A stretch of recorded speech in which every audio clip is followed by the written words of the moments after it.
네, 한 주간 잘 지내셨습니까? 네, 두 주간이지 좀 이제 지난주에 부활 축제 날이어가지고 한 번 휴강을 했었죠.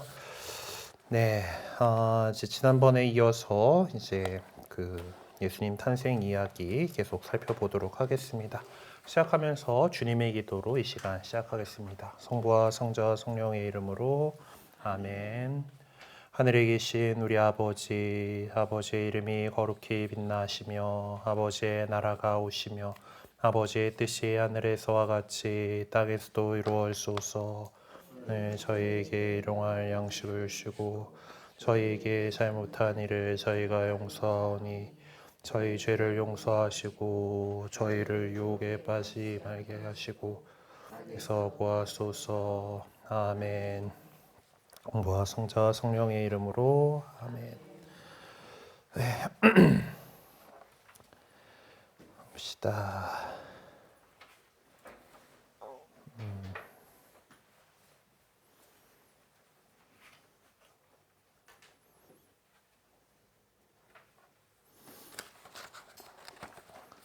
네, 오늘 루카복음에 나와 있는 이제 예수님 탄생 이야기 살펴보고 있었고요.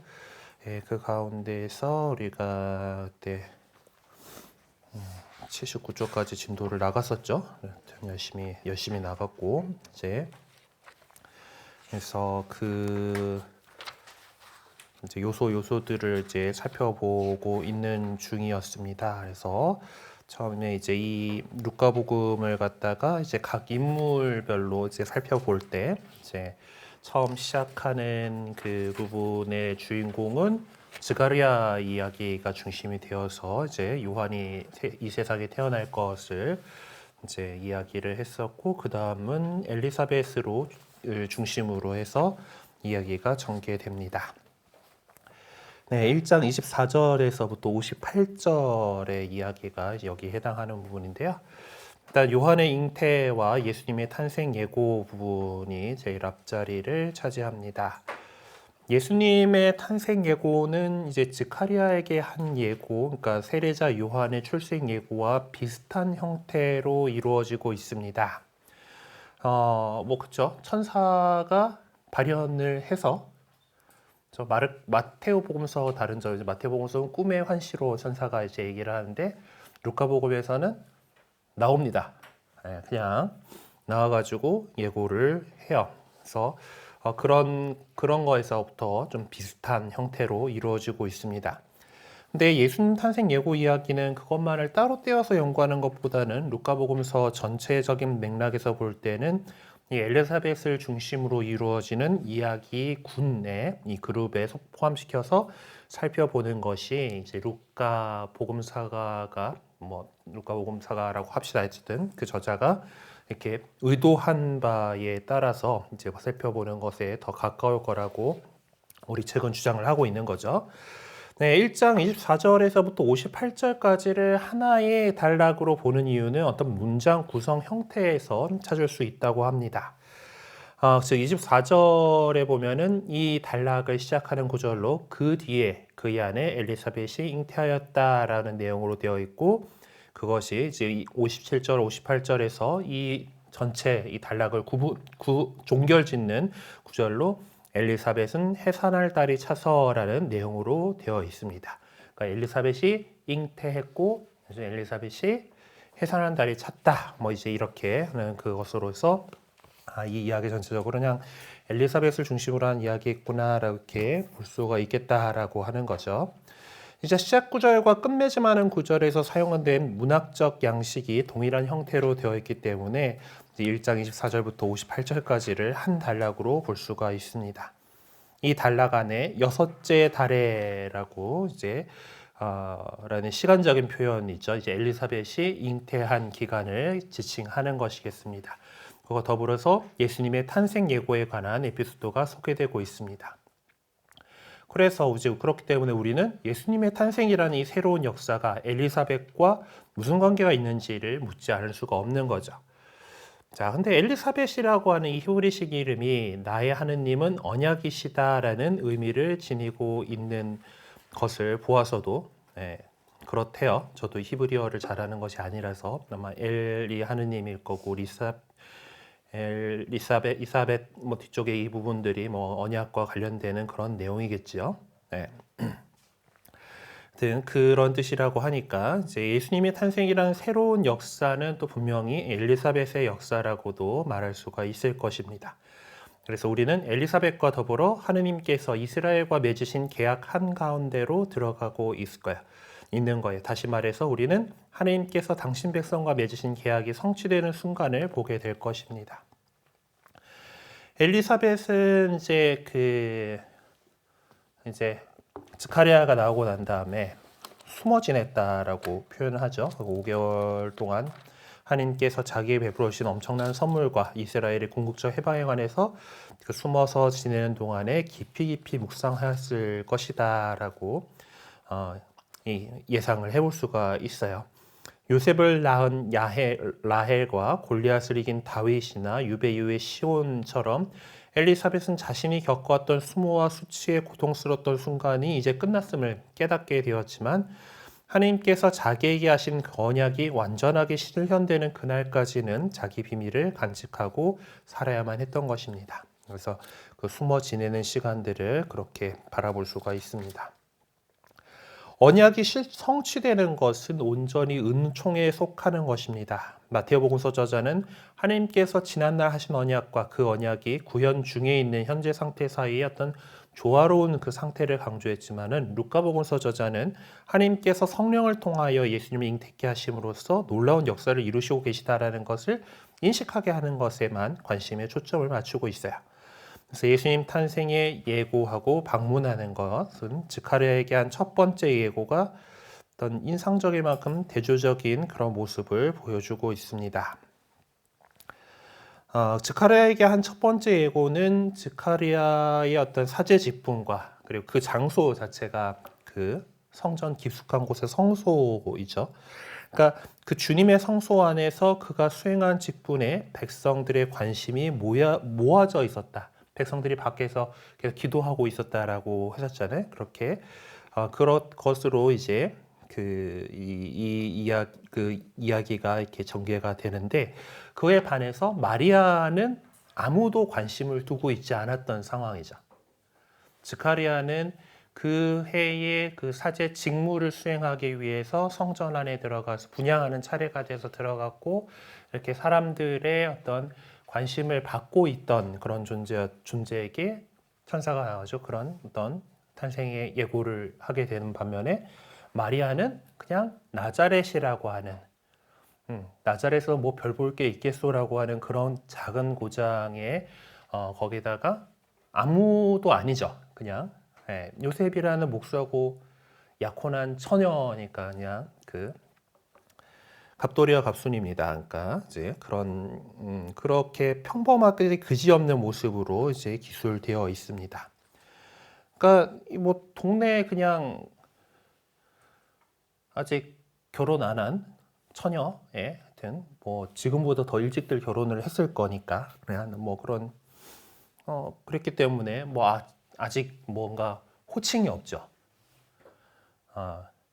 이 호칭 얘기를 하니까 제가 갑자기 생각이 난 게 있는데 그 군대에 있을 때 이제 군종병을 했으니까 군종참모부에서 같이 일을 하게 돼요. 이제 그러면 옆에 이제 개신교하고도 이제 같이만 뭐 많이 하게 되는데 이제 그걸 하면서 개신교 군종병들하고 이야기를 하다가 이제 우리가 이제 보통 보면 신자들 가운데 계급 높은 분들이 사목회장님을 하시고 이제 그 자매님이 뭐 이제 이렇게 하잖아요. 근데 우리는 그냥 형제님, 자매님이잖아. 자매님 뭐 이렇게. 근데 이제 개신교 가면은 보통 이제 좀 뭔가 열심히 하시면은 집사님쯤 하시고 또 우리 그 자매님들 중에 좀 이렇게 열심히 하시는 분들은 권사님 뭐 이렇게 뭔가 호칭이 붙어요.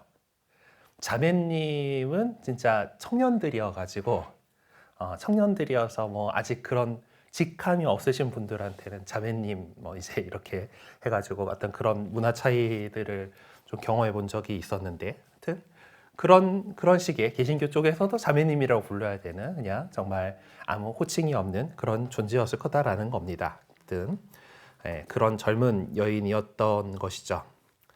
오늘 마침 그 주님 탄생 예고 대축일이죠. 주님 탄생 예고 대축일이고, 그래서 그 이사야서였나?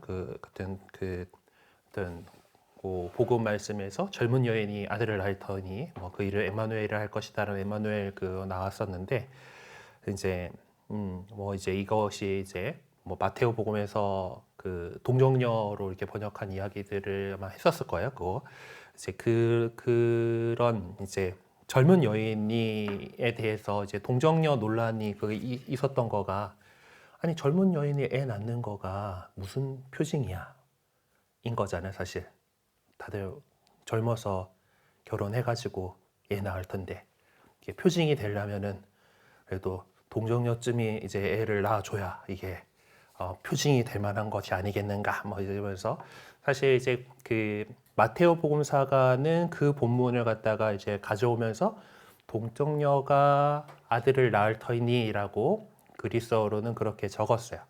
그래, 그것 때문에 그 우리 그리스도교의 성경 번역들 가운데에서, 그러니까 지금처럼 우리가 이제 어떤 원문에 더 충실하고 한 번역들을 이렇게 해야지 하고 있던 때가 아닌 시절의 번역들을 보면은, 그냥 구약 성경의 이사야서도 그 알마라고 하는 그 젊은 여인이라고 번역되는 그 단어를 갖다가 동정녀라고 번역한 그런 경우들도 있었습니다.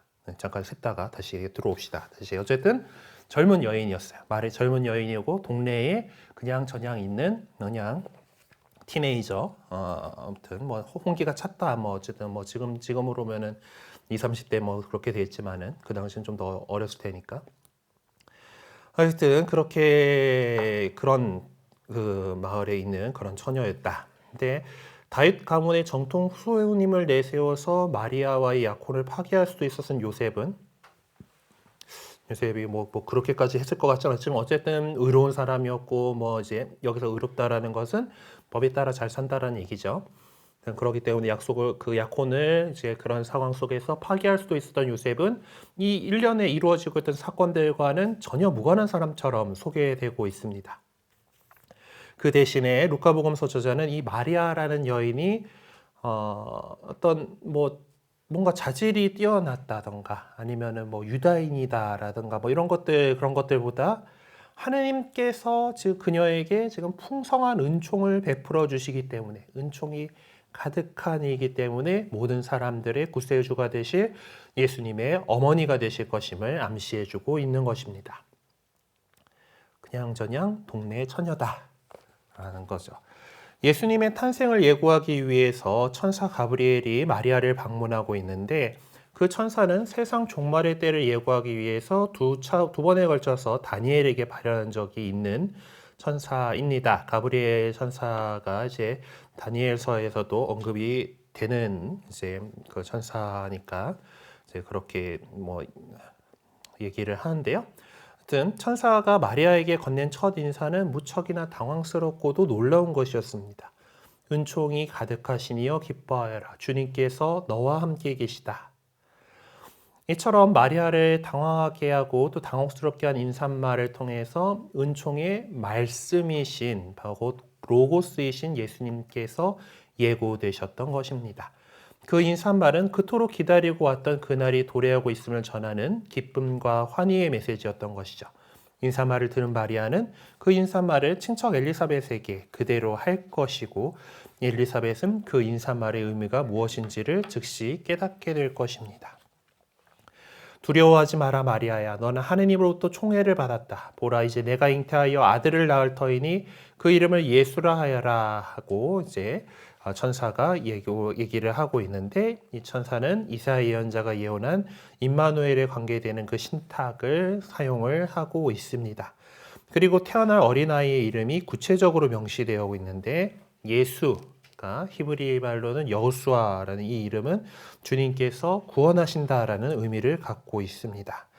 이 이름은 주 너의 하느님 승리의 용사께서 내 한가운데 계신다라고 예언자 스바니아가 말한 것처럼 메시아께서 수행하게 될 그 사명이 어떤 것인지를 적시해 주는 것이다 라고 할 수가 있겠습니다. 1장 32절에서 그분께서는 큰 인물이 되시고라고 언급하고 있는데 그것은 세례자 요한처럼 주님 앞에서 큰 인물이 되실 그런 모습을 지칭하는 것이 아니라 시편에서 이제 하느님을 크신 분이라고 지칭한 것처럼 어떤 절대적인 방식으로 그분의 크신 모습을 지칭하는 것이다라고 할 수 있겠습니다. 그 뒤를 이어서 지극히 높으신 분의 아드님이라고 불리실 것이다라고 언급을 하고 있는데 그것은 이제 성경을 잘 아는 사람들에게는 바로 나탄 예언자가 다윗에게 한 예언을 연상하게 해줍니다. 네, 내가 나의 백성 이스라엘에게 판관을 임명하는 때부터 해온 것처럼 나는 너의 모든 원수에게서 평온하게 해주겠다. 더 나아가 주님이 너에게 한 집안을 일으켜 주리라고 선언한다.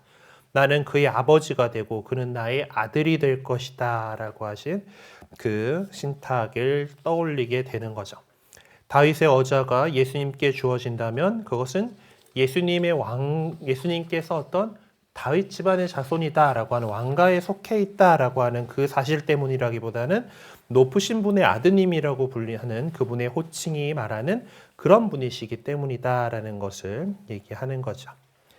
이럴 경우에 예수님의 어떤 왕적인 특성은 어느 정도 약화되고 있음을 부인할 수는 없을 것입니다. 그래도 지극히 높으신 분의 아드님이라는 예수님의 특성은 시편 저자들이 이미 하느님의 통치를 말하면서 강조했던 특성과 같은 것이에요. 주님께서는 영원히 다스리신다. 시온아, 내 하느님께서 대대로 다스리신다라고 시편 146편 10절에 이렇게 해서 시편 저자는 그렇게 하느님의 통치를 외쳤던 것입니다. 그러니까 이 하느님의 통치는 영원하고 대대로 이루어지는 것입니다. 그것이 하느님 통치의 특성이라고 할 수 있는데 그 특성으로서 지극히 높으신 분의 아드님이라는 호칭 안에는 영원성과 그리고 현재성이 그대로 자리하고 있는 것입니다. 자, 이런 이야기 속에 마리아는 저는 남자를 알지 못하는데 어떻게 그런 일이 있을 수 있겠습니까? 라고 되묻습니다. 근데 보면은 마리아가 천사에게 한 응답은 스가랴가 했던 응답과 비슷합니다. 네. 스가랴도 천사로부터 전해받아 하느님의 계시를 어떤 형태로든 확인하기 위해서 제가 그것을 어떻게 할 수 있겠습니까? 라고 말하면서 새로운 알을 요구를 했었습니다. 근데 그와는 달리 마리아의 어떤 뉘앙스가 좀 다르다는 거죠. 자기가 맞아들여야 할 미래의 삶에 대한 불안감과 초조함을 토로하고 있는 것입니다. 그러니까 사실 이제 마리아는 천사의 예고를 듣자마자 그럼 어떤 방법으로 잉태가 이루어질 것인가 하는 문제로 초조해하기 시작했던 것입니다. 엘리사벳하고 그러니까 스가랴와 엘리사벳 부부하고 마리아하고의 다른 점이죠. 이제 거기는 이미 시도를 많이 했을 거고 많이 했었었고 그렇지만 안 됐고 이미 나이가 너무 들었어라고 하면서 어떻게 그런 일이 있을 수 있겠습니까?가 된 것이다라면은 마리아의 경우는 경험이 없는 거잖아요. 아직 경험이 없고 그거에 대해서 사실 거기에 대해서 두려움으로 다가올 수가 있는 것입니다. 그래서 그렇게 마리아가 초조해하는 그 순간에 놀랍게도 주님께서는 성령의 능력을 통해서 당신의 역사를 시작하십니다. 성령께서 너에게 내려오시고 지극히 높으신 분의 힘이 너를 덮을 것이다. 그러므로 태어나라기는 거룩하신 분, 하느님의 아드님이라고 불릴 것이다. 라고 천사가 일러줍니다. 그래서 역사 안에서 활동하고 계신 성령께서는 하느님 자신이신 분, 바로 그분이시고 그 천사는 초조함과 불안감을 감추지 못하고 있던 마리아에게 분명한 사실을 전해줍니다. 그것은 다름이 아니라 그 잉태가 어떤 인간의 욕정이 아니라 하느님 그분의 성령의 업적일 것이다 라는 점, 인간적으로는 이해될 수 없지만 성령을 통해서 잉태하게 될 것이다 라는 점을 얘기하는 겁니다. 그리고 성령의 개입을 통해서 잉태될 것이므로 그 아이는 거룩하다고 불릴 것입니다. 지극히 높으신 분의 힘이 근심과 걱정에 휩싸인 마리아를 덮을 것입니다. 근데 이 덮다라는 표현은 탈출기에 나오는 장면을 연상하게 합니다. 그때 구름이 만남의 천막을 덮고 주님의 영광이 성막에 가득 찼다. 모세는 만남의 천막 안으로 들어갈 수가 없었다. 구름이 그 천막 위에 자리 잡고 주님의 영광이 성막에 가득 차 있었기 때문이다 라는 탈출기의 장면을 연상하게 해주는 거죠.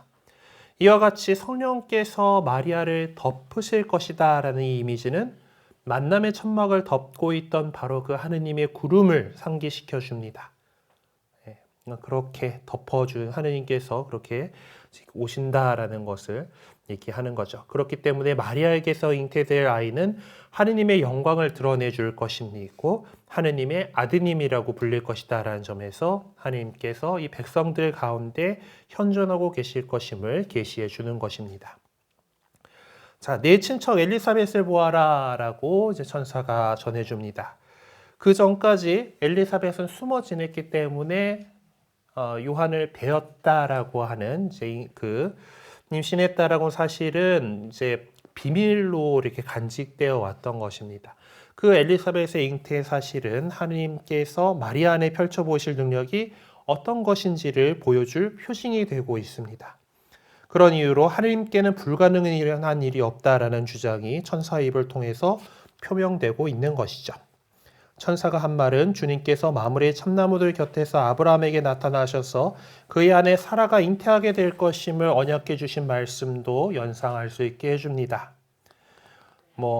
그때 아브라함과 사라도 나이가 많았죠. 거기는 거의 100살 넘었다 그랬는데, 하여튼 이제 이미 그 폐경이었다라고 하는 그런 것들도 표현이 되어 있습니다. 아기를 가지리라고 이제 기대해 본 적이 없는 그러니까 다 포기한 이제 엘리사벳과 천사가 지금 말하고 있는 것 같은 일이 일어나리라는 것을 상상조차 해보지 않았던 마리아가 잉태하게 될 것이다라는 것은 그들 안에서 펼쳐지게 될 하느님의 능력이 어떤 것인지를 보여주는 것이 될 것입니다. 그래서 마리아가 유다 산악 지방에 있는 한 고을로 가서 엘리사벳에게 문안하는 순간 비로소 주님께서 엘리사벳으로 하여금 잉태하신 것의 의미가 무엇이었는지가 밝혀지고 있습니다. 지금까지 엘리사벳은 이제 수태 능력도 없었을 뿐만 아니라 이제 너무 늙어서 모든 것을 포기하고 살 수밖에 없었지만 이제 그녀는 예수님의 선구자요 증인으로서 살아가게 될 한 아기를 잉태하고 있는 것입니다. 그러므로 주님께서 이렇게 엘리사벳으로 하여금 잉태하게 하시는 것은 바로 예수님의 잉태를 준비시키려는 의미였었다라고 말할 수 있겠습니다. 자, 이런 것들이 쭉 이어진 상황에서 성모님께서는 이렇게 응답합니다. 보십시오. 저는 주님의 종입니다. 사실 천사가 나타났고 어마어마한 이야기를 그렇게 들었을 때 마리아는 잠시 동안 불안감과 초조함을 감출 수가 없었지만은 계속해서 이어지는 천사의 말을 듣고는 모든 것을 받아들이는 모습을 보여주고 있습니다. 이렇게 마리아는 천사를 통해서 지금 자신에게 통교된 말씀과 사건 앞에서 이제 믿는 사람으로서의 모습을 보이고 있습니다. 말씀과 사건이 말씀 사건이라고 해야 될까? 말씀께서 이제 당시 자기에게 오는 그런 사건이기 때문이죠. 통교된 아마 커뮤니카시오일 것 같은데, 어쨌든 이제 이렇게 전달된 것이죠. 전달되고 또 그게 그런 표현을 이렇게 적은 것 같아요. 그냥 단순히 말하다라는 표현보다 뭔가 좀 더 이제 얘기를 하고 싶었던 것 같은 그냥 단순히 어떤 이 천사가 한 말마디만이 아닌 거잖아요. 천사가 발현도 했고 어떤 그런 느낌도 받고 이렇게 다양한 그걸 통해서 그 마리아에게 전달된 이 사건이죠. 그래서 그 안에서 믿는 사람으로서의 모습을 보여주고 있습니다. 곧 주님께 전적으로 투신할 것임을 밝히고 있는 것입니다. 그 반면에 스가랴는 천사가 전해준 말을 믿지 못한 채로 머물러 있었던 것이죠. 그래서 말씀하신 대로 저에게 이루어지기를 바랍니다 라고 마리아는 성령의 역사하심을 통해서 자신 안에서 이루어질 잉태 사실을 흔쾌히 받아들였습니다. 그러자 천사는 마리아에게서 떠나갔습니다. 마치 예수님께서 엠마오의 제자들이 당신을 알아보았을 때 그들 앞에서 사라지신 것처럼 말입니다. 천사가 떠나간 후에 마리아는 길을 떠나 유다 산악 지방에 있는 한 고을로 갔습니다.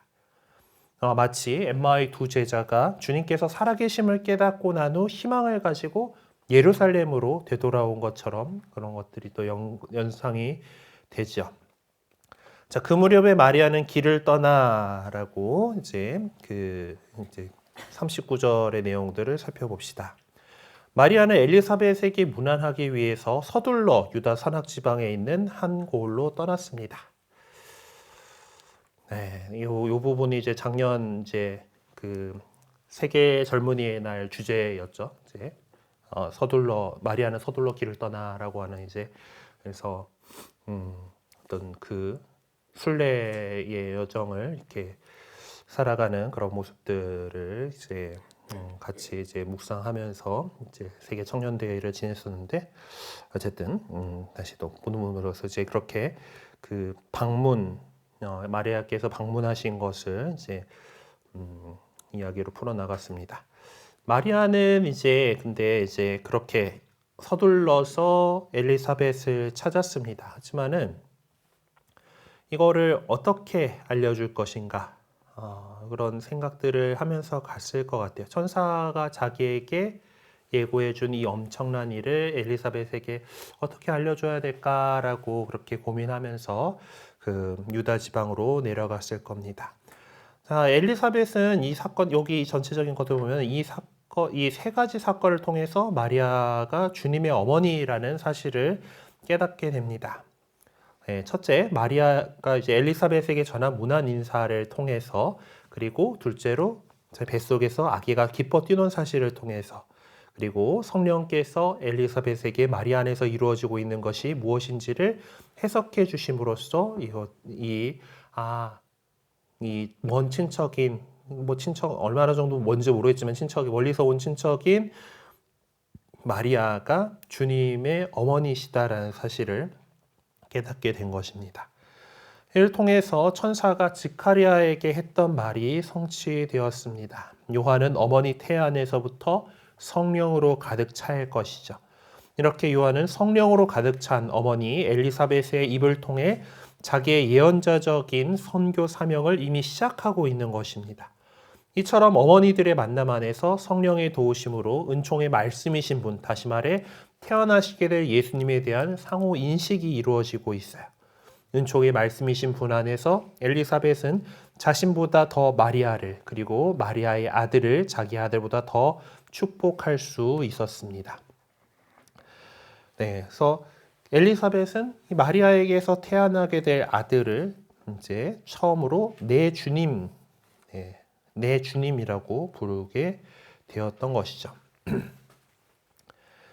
그래서 제자들이 예수님을 주님이라고 하는 표현으로 이렇게 부르게 되는데, 그것을 호칭을 가장 먼저 하게 된, 입 밖에 내게 된 그런 사람으로서 루카 복음에 나오게 되는 겁니다. 네. 그리고 이 두 어머니가 만나서 주님에 대한 믿음을 토로하고 고백하는 것이 얼마나 큰 행복인지를 알 수 있게 됩니다. 행복하십니다. 주님께서 하신 말씀이 이루어지리라고 믿으신 분이라는 이 엘리사벳이 외친 행복하십니다라는 것은 어떤 면에서는 믿지 않았기 때문에 벙어리가 될 것이라고 지카리아에게 예고했던 천사의 말에 대한 응답이라고 할 수가 있습니다. 왜냐하면은 지카리아는 못 믿었지만은 마리아는 이루어지라고 믿었기 때문에 행복하십니다라고 이런 말을 이렇게 하게 되는 겁니다. 이렇게 마리아는 아브라함이 보여주었던 믿음의 모습을 보여주고 있는 것입니다. 네, 은총의 그 말씀 안에서 그렇습니다라고 응답했고, 유다 산악 지방에 있는 한 고을에 세상에 희망을 전해주었던 마리아와 그의 문안을 받은 엘리사벳은 같은 믿음을 영적으로 나눔으로써 마리아의 노래 마니피카 속에 담겨져 있던 기쁨을 살아가고 있는 것이죠. 네, 그러니까 정말 얼마나 행복한 여인들일까라고 짐작해 볼 수가 있겠습니다. 네, 그래서 이렇게 성모님과 엘리사벳의 만남이 이루어지고 이제 그 오간 다음에 이 행복에서 마리아가 이제 노래를 합니다. 내 영혼이 주님을 찬송하고로 시작되는 마리아의 노래는 예수님께서 성령 안에서 즐거워하시면서 아버지의 선하신 뜻이 철부지들에게 계시되었음을 찬미하면서 부르시게 될 노래와 또 매우 흡사합니다. 이게 내 영혼이 우리 그거에서는 이제 주님을 찬송하고 이제 근데 라고 이제 표현이 되어 있지만은 마니피칸 아니마 메아 도미눔이거든요. 그래서 아니마 메아가 내 영혼이 도미눔 주님을 그러니까 마니피칸은 이 찬송합니다라는 그런 말이에요. 그러니까 우리말에는 어순 때문에 이제 이 찬송 이제 내 영혼이 주님을 찬송하고라고 하는데 이제 보통 라틴 말이라던가 이제 이건 중요한 말이 제일 앞에다가 두잖아요. 마니피카스는 이제 내가 주님을 찬송합니다. 이렇게 찬송합니다라는 그런 뜻을 갖고 있습니다. 그리고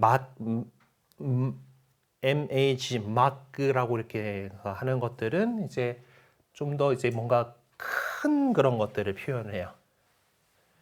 왜 예전에 매그너스라는 차가 있었잖아요. 매그너스 이제 교회 라틴어식으로 읽으면 마뉴스입니다. 큰. 그냥 왜 보아라 우리의 대사제 이제 그거 이제 주교님 오시면은 이제 부르는 노래 있잖아요. 에체 사체르도스 마뉴스거든요. 에체는 보아라 이제 대사제를 큰 이제 그런 그래서 이 마니피카스의 이것도 이제 되게 어떤 커지는 그런 마음들을 표현하고 있는 그런 단어입니다. 또 이 마리아의 노래는 예수님께서 성령 안에서 그것들 비슷하다는 얘기 했었고, 그리고 마리아는 하나님의 은총으로 인간들 가운데서 실질적으로 구현되어 가고 있는 구원의 업적을 찬양하고 있습니다. 마리아의 노래는 솔로몬의 시가와 같은 후기 유다이즘의 찬미가적인 전통, 어쨌든 여기서는 그래요. 하여튼 깐티코입니다. 찬가적인 전승을 본떠서 쓰여진 것으로 마침 성경 말씀을 직접 인용했거나 암시해 줄 수 있는 내용들을 모자이크식으로 짜맞춰 형성시킨 것 같은 모습을 보여주고 있습니다. 그러니까 그냥 거기서 생으로 나온 것은 아니고 이미 성경의 전통 안에서 여러 가지 이제 나오고 있던 그 찬가들이 이렇게 잘 이렇게 짜여져 있는 그렇게 형성된 그런 모습입니다. 이 노래는 어떤 상황이라던가 주제 그리고 작성법이라고 하는 이 세 관점에서 보면은 한나의 노래, 사무엘에 나오는 한나의 노래와 매우 흡사합니다. 그래서 사실상 한나의 노래는 마리아 노래의 핵심적인 원천으로 간주되고 있어요. 또한 거기 우리는 마리아의 노래 속에서 제사 에즈라서에 전해주는 시온의 창가에서 사용된 표현들을 찾아볼 수도 있습니다. 즉 시련을 겪고 있는 백성은 하나님께서 자식을 낳지 못하는 여인으로 하여금 풍성하게 자신을 낳을 수 있게 해주는 것처럼 이제 고통에서 기쁨으로 옮겨가게 될 것이다라는 것이죠. 네. 이 에즈라서의 제사 에즈라 이런 들은 이제 좀 유다 문헌들입니다. 자, 마리아의 노래를 보면은 어떤 구조적으로는 상당히 단순한 형태로 이제 되어 있어요. 첫 번째 부분, 두 번째 부분으로 나눠볼 수가 있는데 그것들도 처음에 이제 A, B 그리고 A 다시 이렇게 볼 수가 있는데요. 일단 이 부분은 창가의 어조로 쓰여진 부분으로서 이제 시편이라던가 이제 히브리서에 나오는 것들 이런 것들을 볼 수가 있는데요. 마리아가 자기 안에서 이루어 주신 하느님의 놀라운 업적을 생각하면서 그러한 은총에 감사하면서 바친 찬가입니다. 하나님께서 밝혀 보이실 그분의 신비와 마리아가 행하게 될 역할의 중요성이 언급되기 이전에 우선적으로 하나님께서 어떤 목적에서 마리아에게 그런 은혜를 베풀어 주시는지에 관한 내용이 이제 48절과 49절에서 분명하게 언급되고 있어요. 그리고 두 번째 부분에서는 어떤 좀 반대 명제적인 병행법을 사용해서 구원의 보편성에 관한 7가지 주장들을 전해주고 있습니다. 하느님께서 비천한 여종인 마리아에게 보여주신 자비는 모든 시대의 모든 겸손한 자들에게 미치게 될 것입니다. 특별히 마지막 구절인 55절에서 아브라함과 그 후손에게 영원토록 미칠 것이라는 하느님의 언약이 마리아에게서 베푸신 자비를 통해서 실현되고 있음을 강조해 줍니다. 네, 여기서 보면 이 개인적인 찬미가 이제 마리아가 드리는 이 개인적인 찬미가 이 보편적인 찬미를 앞서 나가고 있는 것으로 소개되고 있습니다.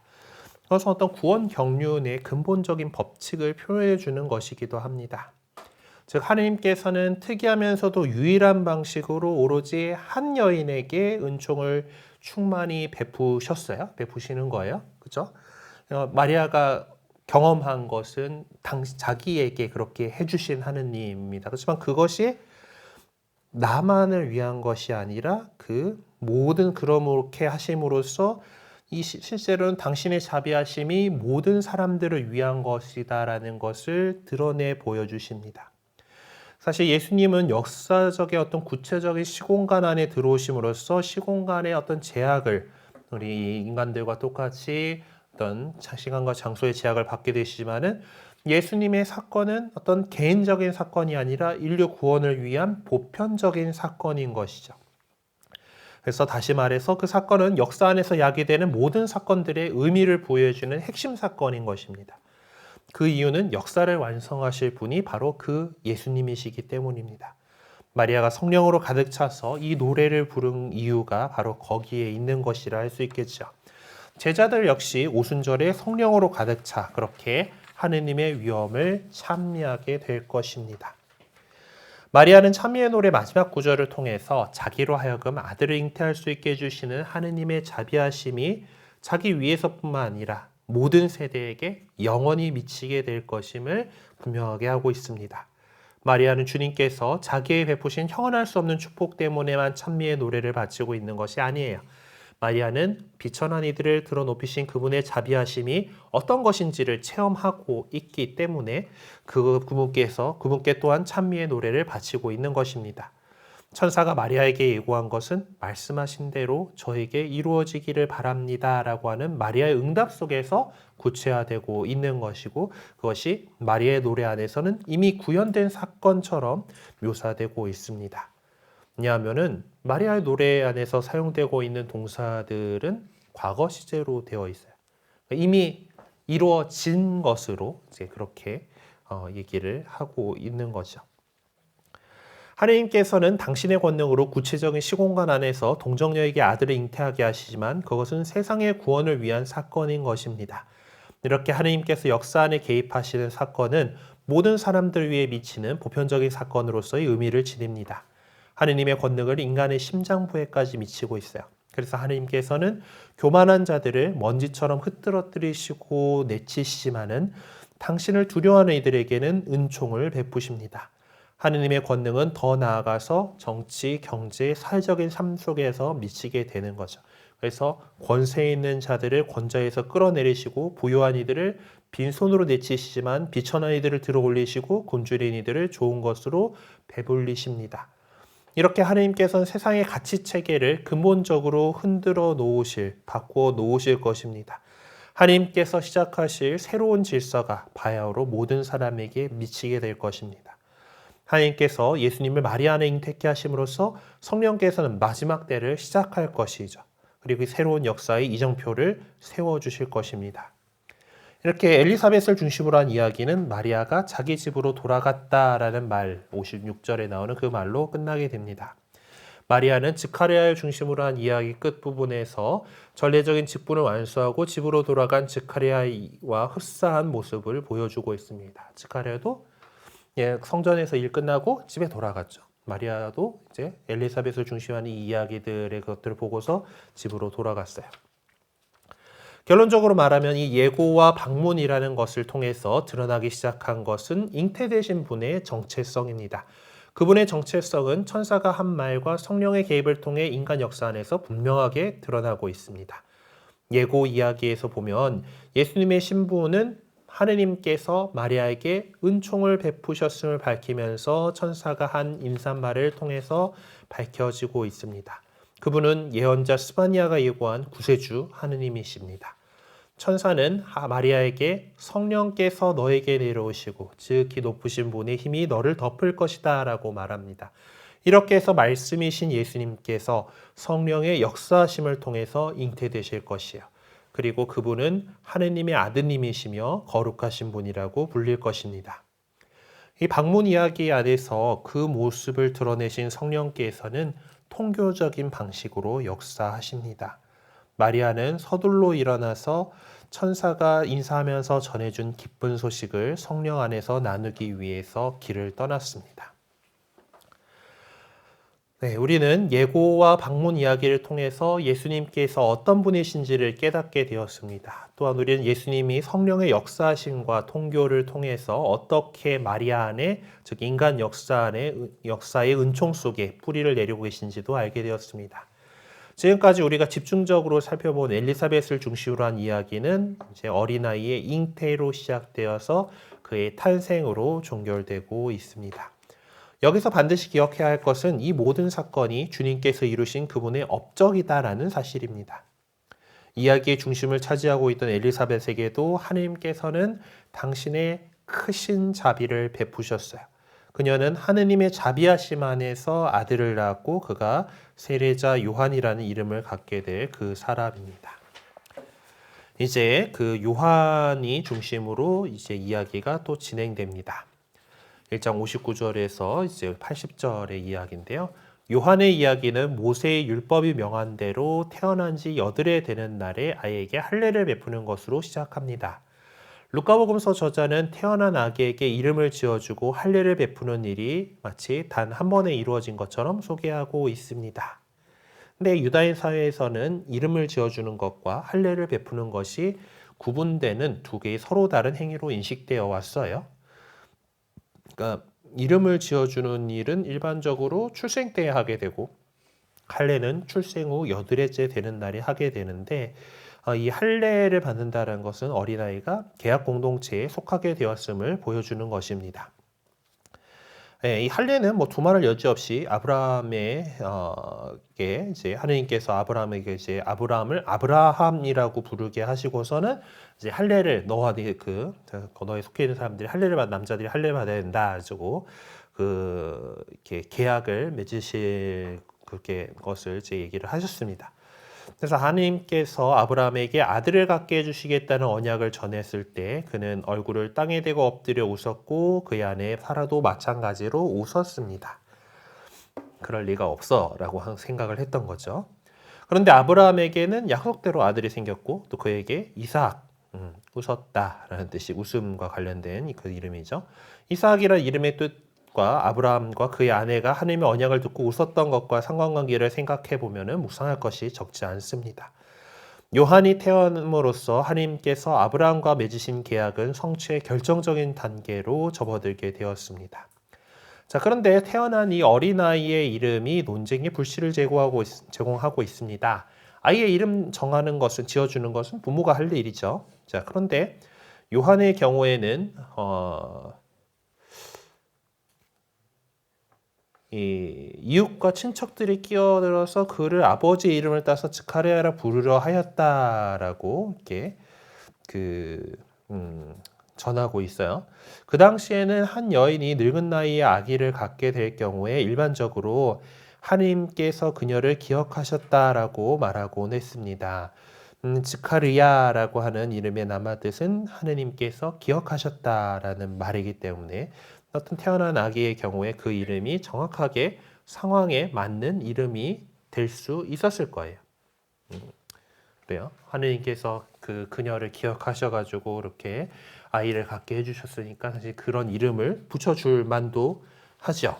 뭐 그런 경우들 뭐 이름에 많죠. 뭐 어떻게 그렇게 뭐 딸 좀 그만 낳았으면 하고 뭐 이렇게 짓는 이름들이라든가 뭐 이제 하여튼 뭐 그런 것들이 있는 것처럼 이게 되게 이렇게 뭐 즈카르야 역시 이제 이 상황에 적절한 그런 이름이었다라고 이제 할 수 있는 겁니다. 근데 요한이라고 불릴 것이다라고 천사가 얘기를 한 거죠.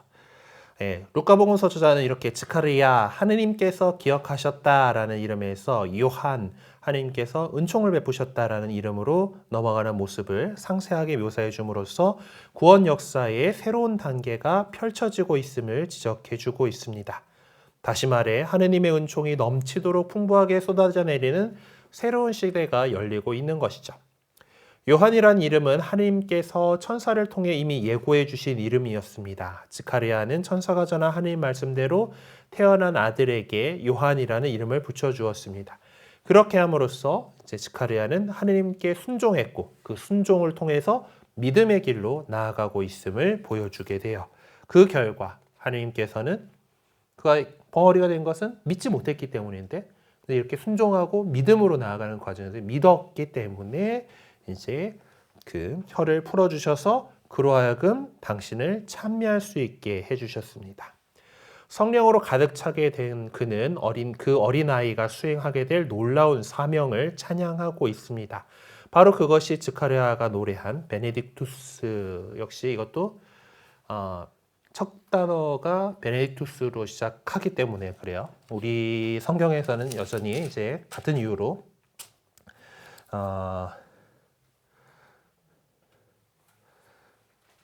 이제 이스라엘의 하느님께서는 찬미 받으소서인데 이제 베네딕투스는 이 찬미 받으소서에 해당하는 동사입니다. 네. 그래서 이 노래는 전형적인 유다인 찬가처럼 보여요. 이 찬가의 구조에 관해서는 다양한 견해가 있는데 그중 가장 만족할 만한 것은 즉 책에서 소개하려고 하는 것은 두 부분으로 즉 68절에서부터 72절과 73절에서 78절의 그 두 부분으로 나누어 보는 것입니다. 그럴 경우에 예언자라는 용어가 첫째 부분, 그러니까 70절과 둘째 부분에서 똑같이 사용되고 있다는 점 때문에 즈카리아가 그의 아들을 이스라엘 예언자들 속에 포함시키고자 했다는 점을 주목하게 됩니다. 그러나 이 찬가를 두 부분으로 나누지 않고 전체적으로 본다면 이 찬가의 메시지는 72절에서 73절에서 찾아볼 수가 있을 것입니다. 거기서 즈카리아는 거룩한 계약을 찬양하고 있어요. 그 계약은 율법에 명시된 그런 계약이 아닙니다. 그것은 이제 율법에 대한 언급은 전혀 없기 때문입니다. 그 계약은 이는 우리 조상 아브라함에게 다짐하신 맹세라고 말하고 있는 것처럼 하느님께서 성조 아브라함에게 하신 계약입니다.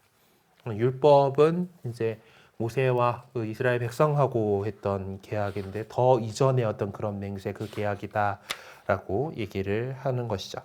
이와 같이 하느님께서는 즈카리아의 목소리를 통해서 계약을 성취시킬 예언자로 요한을 계약의 신비 한가운데에 자리하게 하셨습니다.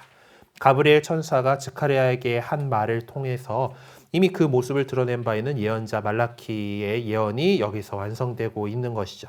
보라, 내가 나의 사자를 보내니 그가 내 앞에서 나의 길을 닦으리라. 너희가 찾던 주님, 그가 호련히 자기 성전으로 오리라. 너희가 좋아하는 계약의 사자, 보라, 그가 온다. 만군의 주님께서 말씀하신다라고 하는 이 예언이 이렇게 완성되고 있다는 것입니다.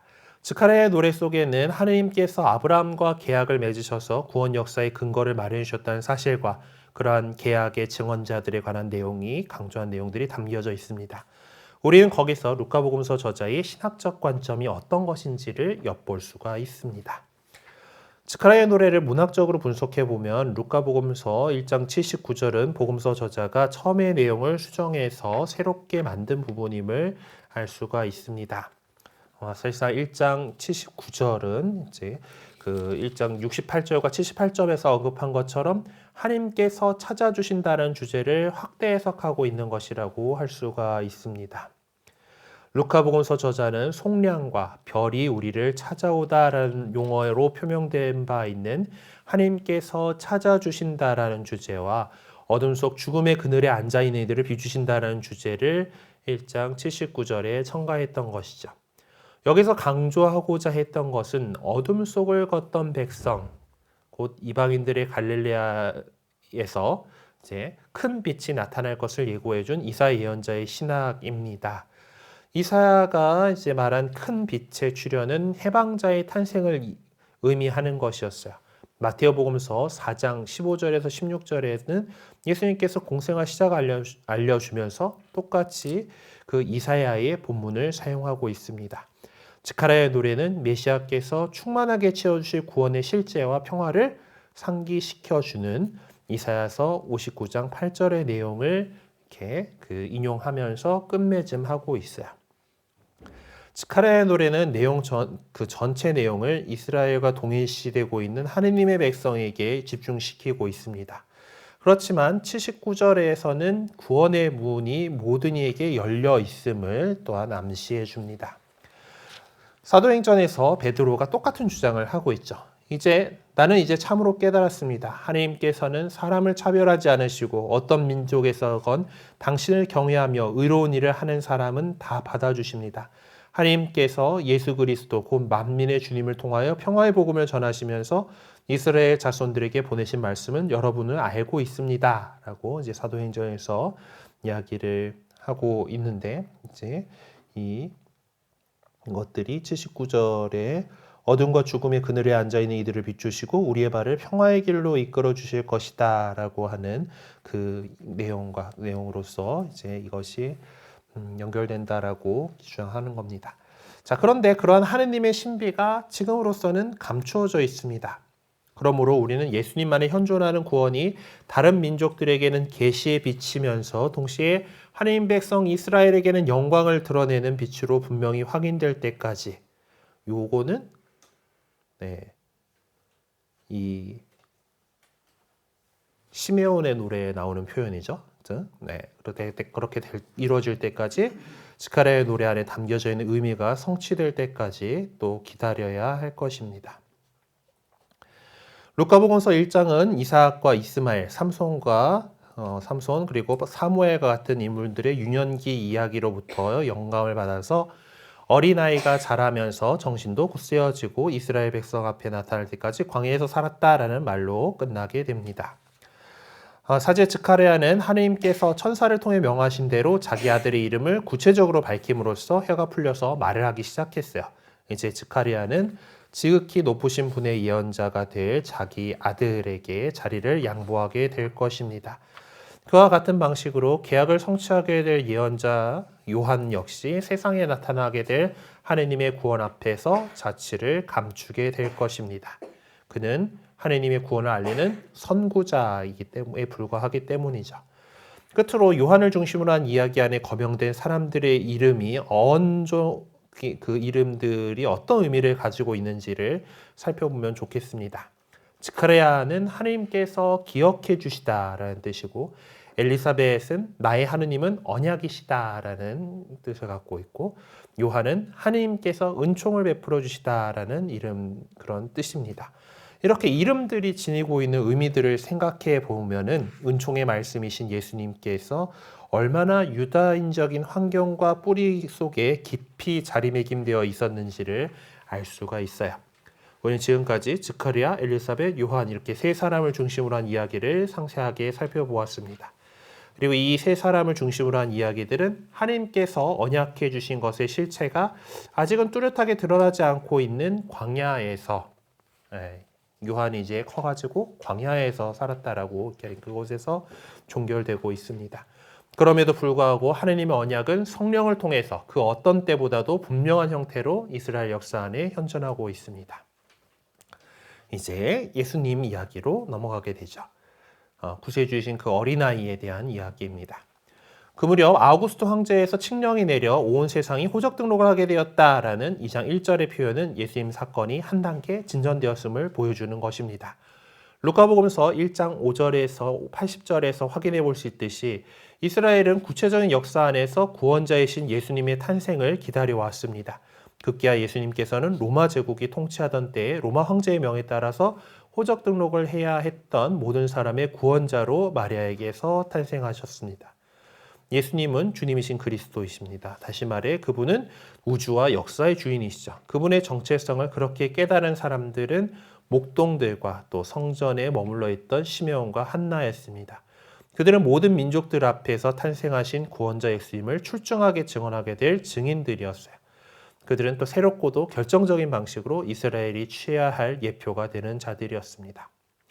여기서 루카복음서 저자는 예수님의 탄생과 성전에서의 봉헌 사실에 중요성을 부여함으로써 그분의 정체성과 모든 민족들을 위해 세상에 오신 사건의 의미를 강조해주고 있습니다. 자, 먼저 이 구세주의 구원자의 탄생에 대한 탄생하신 그분은 주님이신 그리스도이시다라고 볼 수 있는 2장 1절에서 20절의 이야기를 봅시다. 어떤 편집의 관점에서는 예수님의 탄생 이야기를 두 부분으로 나눠볼 수가 있어요. 그를 통해서 우리는 루카복음서 저자가 사용한 원천이 어떤 것이었는지를 알아볼 수가 있겠습니다. 첫 번째 부분은 1절에서부터 7절의 부분인데 여기서 우리는 예언자적인 유형을 찾아볼 수가 있어요. 이 1절에서 7절에서 묘사해주고 있는 예수님의 탄생 이야기는 마테오복음서 저자가 동방 박사들의 방문 이야기를 하면서 전해준 미카서 5장 1절의 표징을 토대로 해석할 필요가 있을 겁니다. 두 번째 부분은 8절에서부터 20절인데 여기는 묵시문학적인 그런 모습을 표현하고 형성을 하고 있습니다. 하늘에서 내려온 천사가 목동들에게 신비를 계시하고 표징을 전해주고 있습니다. 메시지를 전해받은 그들은 표징의 의미를 깨닫고서는 하느님을 찬양하면서 돌아갔다라고 전하고 있죠. 한편 마리아는 구약 성경에 나오는 위대한 선견자, 보통 예언자라고 우리 표현할 텐데, 굳이 선견자라고 이제 다니엘 같은 에서는 뭐 이제 그렇게 번역하기도 하니까 어쨌든 이렇게 미리 본 사람들처럼 모든 것을 마음속에 간직하였습니다. 여기서는 헤로데의 왕권과 주님의 성소 문제를 다루었던 1장과는 좀 다른 모습을 보여주게 되죠. 예수님의 탄생에 관한 이야기로 첫 번째로 부각되고 있는 사람은 아우구스투스 황제입니다. 그러니까 1장에서는 헤로데 그 시대의 헤로데 시대 정도로 해서 이스라엘의 어떤 국내적인 그런 차원에서 뭔가 이야기를 펼치고 있다라고 한다라면은 2장에서는 그 무렵 아우구스투스 황제라고 이렇게 그거를 이제 표현을 함으로써 이게 스케일이 더 커졌다라는 것을 확실하게 보여주고 있죠. 아우구스투스는 첫 번째 로마 황제였던 사실 데팍토죠. 첫 번째 율리우스 카이사르는 보통 이 황제정 임페라토르로 보지는 않습니다. 첫 번째 황제는 아우구스투스이죠. 어쨌든 그 상속자고 조카들로서 이제 그 같은 옥타비아누스를 얘기를 합니다. 옥타비아누스가 이제 자기가 이제 제1시민이다. 그래서 프린캡스라고 하면서 존엄한 자라고 하는 아우구스투스라고 하는 호칭을 이제 사용을 하게 되죠. 그리고 이 황제는 카이사르의 집안이고 카이사르가 어떤 자기이기도 하고 아우구스투스라는 이름을 보통 이렇게 넣게 됩니다. 네. 요 로마의 황제들 그 이야기도 참 재밌어요. 여기가 이제 로마가 그 전까지는 공화정이었잖아요. 그 카이사르가 이제 그 이렇게 실질적인 황제다라고 표현할 정도로 이제 그런 권력들을 끌어모으게 되는 이제 그런데 그 이후로도 로마가 이제 한 200년대, 300년대에 들어가면서 이제 어떤 전제 군주정의 모습으로 이제 그 황제정이 변하기 전까지 황제정은 되게 나름대로 공화국이었던 로마의 정체성을 갖다가 자기들이 유지를 하려고 하는 그런 뭔가 노력들을 합니다. 이게 이 황제에게 그 여러 공화국의 여러 이 직책들이 한 사람한테 모여가지고 다 그렇게 되는 것이긴 한데 계속해서 이제 그래서 우리가 생각하는 이 동양의 어떤 황제, 천자 중국의 어떤 그 황제라든가 뭐 조선의 임금이라든가를 연상을 하면서 이 서양사를 바라보게 되면은 좀 뭔가 안 맞는 부분들이 많이 생겨요. 예. 하여튼 많이 이 권력이 한 사람에게 집중되었었던 절정의 권력을 구축을 하기는 했다라고 지금 뭐 할 수도 있지만은 상대적으로 그렇다는 거지. 이 사람들은 동양의 어떤 그 황제들, 황제라고 불리는 이제 그런 사람들 같은 힘을 부릴 수는 없었습니다. 다 언론의 견제나 이런 것들이 다 있고 정치를 해야 됐던 사람들이에요. 어쨌든 그럼에도 불구하고 그 이전에 어떤 세습이라든가 이런 것들이 없던 그런 상태에 비해서 이제 이 제정이 이제 황제정, 프린케스정이 되면서 이게 또 달라졌다. 그 어떤 권력의 집중화 뭐 이런 것들 그리고 여러 가지 그 정복 사업들을 통해서 이제 로마 제국이라고 하는 이 나라가 고대 로마가 엄청나게 확장을 해가던 그런 시기인 것이죠. 하여튼 이제 그 아우구스투스 황제가 통치하던 시대야말로 로마 역사 안에서 가장 찬란하고 영광스러운 시대였다라고 말을 합니다. 실제로 옥타비아누스 아우구스투스는 상당히 오랜 동안 그 통치를 했었고, 이 사람도 제법 오래 살아가지고 후계자들이 많이 이제 그 먼저 죽고 뭐 이제 이런 그런 상황들이 있기도 해요. 하여튼 그리고 그 전까지만은 그 이제 아우구스투스 숭고하신 분, 존엄하신 분 이런 건 제1 존엄이잖아요. 결국 그 윗동네가 조금 생각이 나는 이제 최고 존엄 뭐 이런 그 느낌이 나는 그런 표현이긴 한데 어쨌든 그런 건 사실 인간에게 붙이기 잘 그런 거잖아요. 신들 정도나 이렇게 하던 건데 그것을 자신에게 적용했던 그런 겁니다. 격변의 역사 가운데에서 그는 구원자처럼 등장했고 그렇게 사람들에게 인식되었던 것이죠. 그는 강력하고도 절대적인 통치권을 행사함으로써 그동안 끊이지 않고 지속되고 있던 내란의 잔재의 종지부를 찍고서 이제 상상조차 할 수 없었던 평화 체제를 구축해 준 것입니다. 2장 1절에서 언급하고 있는 호적 등록은 훗날 대대적으로 펼치게 될 거대한 재편 작업의 시작이었습니다.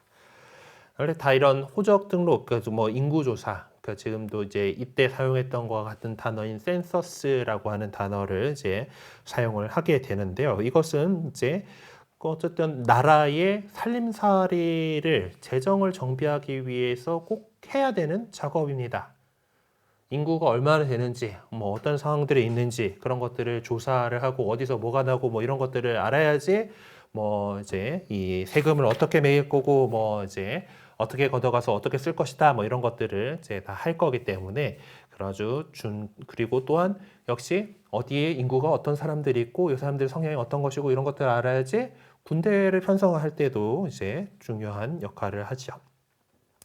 그래서 아우구스투스 황제는 프랑스, 스페인, 이집트, 시리아에서 호적 등록을 하도록 명했다라고 역사가 증언해주고 있습니다. 이와 같이 호적 등록을 하라고 명한 것은 새로운 질서를 구축하고 새로운 체계를 정비하기 위한 체계적 움직임이 시작되었음을 알려주는 것인데 그러한 사실을 지적한 루카 복음서 저자의 의도는 주님의 탄생이 그러한 시대 상황 속에서 이루어지고 있었다라는 것을 보여주려는 것이었습니다. 문학적인 차원에서 보면 루카복음서 저자는 그리스어 단순 과거형 시제인 되었다라는 동사를 1절, 6절, 15절에서 사용을 함으로써 이제 2장 1절에서 20절을 세 부분으로 요약을 연결해 주고 있습니다. 그러니까 1절에서 하게 되었다. 하게 되었다 나오고 6절에서도 첫 아들을 낳았다가 그것도 하게 되었다라고 보는 건가? 그리고 15절에서 말하였다. 뭐 이런 것들이 이제 이 단순 과거형 시제 동사를 사용을 한 그런 부분이라고 볼 수 있대요. 그래서 어떤 1절에서 5절까지의 이 상황, 이제 그것은 어떤 전체적인 사건의 상황을 얘기를 하고 6절에서 14절에서는 그 사건이 어떻게 일어났고 거기에 대해서 목동들에게 천사가 이렇게 알려준 것 그리고 그것이 어떻게 되었는지가 15절에서 20절 그 결과로 이렇게 되어 있다고 할 수가 있겠습니다. 첫째 부분인 1절에서 5절은 사건의 좌표를 설정하고 미카 예언자의 예언을 토대로 예수님의 탄생 사건을 구체적으로 확인시켜 주기 위해 필요한 지형적이고 역사적인 내용들을 상세하게 전해줍니다. 이미 살펴본 것처럼 예수님의 탄생은 아우구스투스 황제의 통치 때 이루어졌다라고 합니다. 그리고 그것이 유다 영토인 베들레헴에서 이루어졌습니다. 루카복음서 저자는 구약 성경에서 일반적으로 예루살렘을 지칭하기 위해 사용했던 다윗성이라는 명칭을 여기서 보면 베들레헴에 부여하고 있습니다. 그러니까 다윗성, 뭐 지금도 예루살렘 가면 다윗의 그 처음 예루살렘이라고 하는 그 부분이 이제 그 관광지로 이렇게 그 유적지로 이렇게 있는데, 어쨌든 다윗의 성, 그러니까 이제 다윗의 고을 이제 그런데, 이 베들레헴은 다윗의 출신지잖아요. 출신지로서의 다윗의 고을 뭐 이런 건데, 이제 일반적으로 그 예전 사람들에게서는 고을이라고 하는 마을이라는 거는 성으로 그 도읍이랑 어쨌든 그 나름의 도시들은 성으로 보호를 받고 있는 그런 개념이잖아요.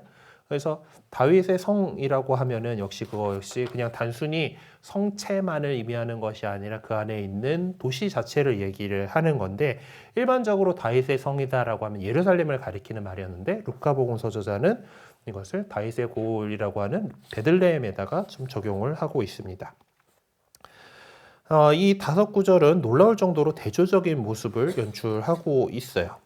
한편으로는 호적 등록을 명할 정도로 보편적인 절대 권력을 이제 행사하고 있던 로마 황제의 모습을 보여주고, 또 다른 한편으로는 동방의 한 구석에서 가난하고 보잘것없는 모습으로 태어나신 모든 이의 구세주의 모습을 교차시켜서 보여주고 있습니다. 둘째 부분인 6절에서 14절은 정말 놀라울 정도로 간략한 표현을 사용해서 예수님 탄생 사건을 소개해주고 있어요. 단지 영원한 천상적인 전례만이 예수님 안에서 결정적으로 밝혀진 신비의 관점을 강조해주고 있을 뿐이죠. 네, 탄생 사건 자체에 대해서도 뭐 내용이 별로 없습니다. 거기 갔다가 처자들 나왔다. 포대기에 싸서 구유에 뉘었다. 여관에 그들이 들어갈 자리가 없었다. 뭐 이 정도만 이렇게 얘기를 하고 있죠. 자, 루카복음서 저자는 요 내용들은 천사가 마리아를 방문했을 때 한 언약이 이제 구현된 것이죠. 루카복음서 저자는 태어난 아기 예수님이 첫 아들이라는 점을 밝혀줌으로써 그분께서 성전에 봉헌될 것임을 준비시켜주고 있습니다.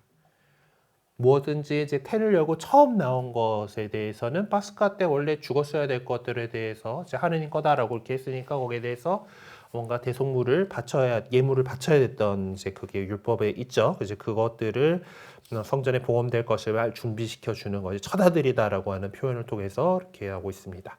그리고 아기를 포대기에 싸서 구유에 뉘었다라는 표현은 천사가 목동들에게 주 그리스도께서 탄생하셨음을 알려주는 표징으로 제시하게 될 내용이기도 하지만은 또한 그것은 예수님의 순환을 예고하는 표현이기도 합니다.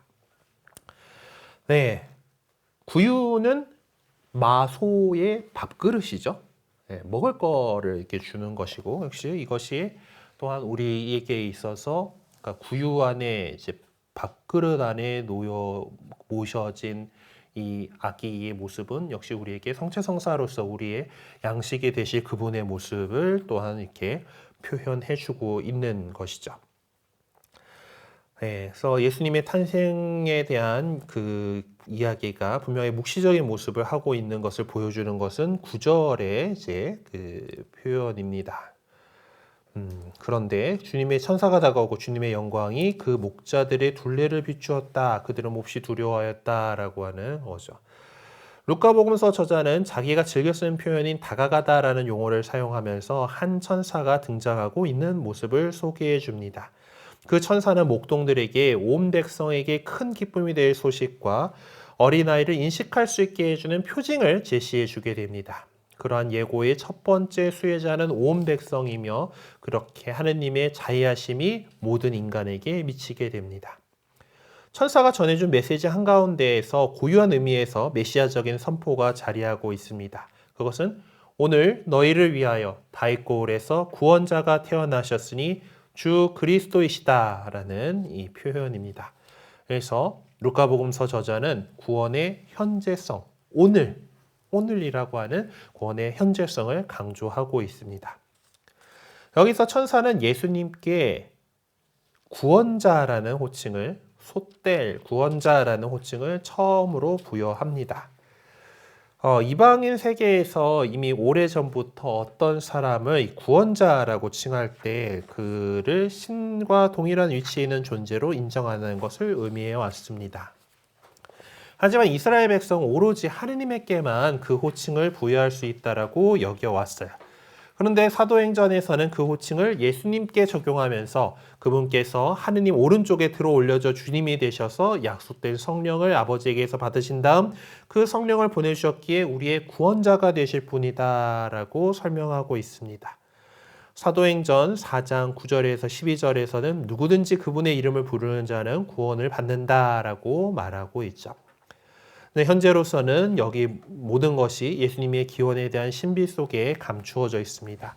다만 여기서 천사는 예수님이라는 이름 자체 속에 예수라고 하는 이름, 하느님께서는 구원하신다라고 하는 그 이름 자체에 예고했던 것보다 좀 더 분명하게 말하고 있는 거죠. 구원자가 태어났다라고 얘기를 하는 거죠. 자, 그리고 천사가 이제 얘기하는 그 두 번째 호칭은 그리스도입니다. 네. 그리스도이시다라고. 이제 그리스도를 히브리 말로 메시아라고 하죠. 다 알고 계실 거고 기름 부음 받으니라는 뜻입니다. 메시아라고 굳이 그리스어로 번역 안 하고 메시아라고 이렇게 쓴 것은 요한복음서만이 그렇게 사용을 하고 있어요. 그러니까 쓰기는 이제 히라버로 이렇게 다 적잖아요. 이제 신약 성경은 기본적으로 히라버로 적혀 있으니까. 그러니까 그거다가 이 단어를 갖다가 히라버로서 그리스도라고 적지 않고 굳이 음력을 해가지고 메시아라고 적습니다. 이제 그렇게 하고 있는 거죠. 그게 요한복음 1장 41절과 4장 25절에 그렇게 나옵니다. 다윗 고을에 태어나신 메시아의 왕적인 특성에 관해서는 이제 미카 예언서를 참조하라고 이렇게 나와 있는데 천사가 마리아에게서 예언한 내용 속에 이미 강조된 바가 있습니다. 그리고 그 다음으로 예수님께서 세례를 받으실 때 그분 위에 성령께서 내려오실 것이고 또한 나자렛에서 이제 당신의 어떤 그 공생활을 시작하면서 개막 담화문하고 하니까 되게 그렇다. 이제 뭐 물론 이제 당신의 이제 그것을 출사표를 던지시는 자리이죠. 거기서 이제 그 예언자 거기서 이제 그 말씀을 하실 때도 그분께서 이제 기름 부음 받으실 것이다라는 이제 그 이사야서의 그 이야기가 나에게 기름을 부으시어 가난한 자에게 뭐 이제 그런 들을 얘기를 하는 거죠. 여기서 예언자적인 도유를 받으시는 예수님의 모습이 강조될 것입니다. 바로 그런 예언자적인 노선 속에서 주님의 종의 전형적인 모습이 새겨지게 될 것이에요. 그러니까 예수님께서 그리스도이시다라고 할 때 그 의미는 다니엘 예언자가 묵상한 또 사람의 아들이 지니고 있는 특성들의 토대 위에서 그 이해를 해야 할 것입니다. 그 경우에 예수님은 왕적인 메시아시고 예언자로서의 메시아시며 사람의 아들이신 분이십니다. 그러므로 그리스도라는 그 이름 안에 있는 이처럼 이스라엘의 메시아의 모든 희망을 안고 계시는 분이라는 의미가 담겨 있습니다. 천사가 예언 스님께 부여한 세 번째 호칭은 주님이다라고 되어 있어서 왠지 이제 한번 좀 원문을 좀 살펴봐야 될 것 같은 생각이 들어요. 왜냐하면은 우리 성경에서는 주 그리스도이시다라고 했으니까 주가 더 앞에 나오는 거잖아요, 그렇죠? 지금 문득 이제 이거를 챙겨봤어야 되는데라는 생각이 드네요. 한번 봅시다.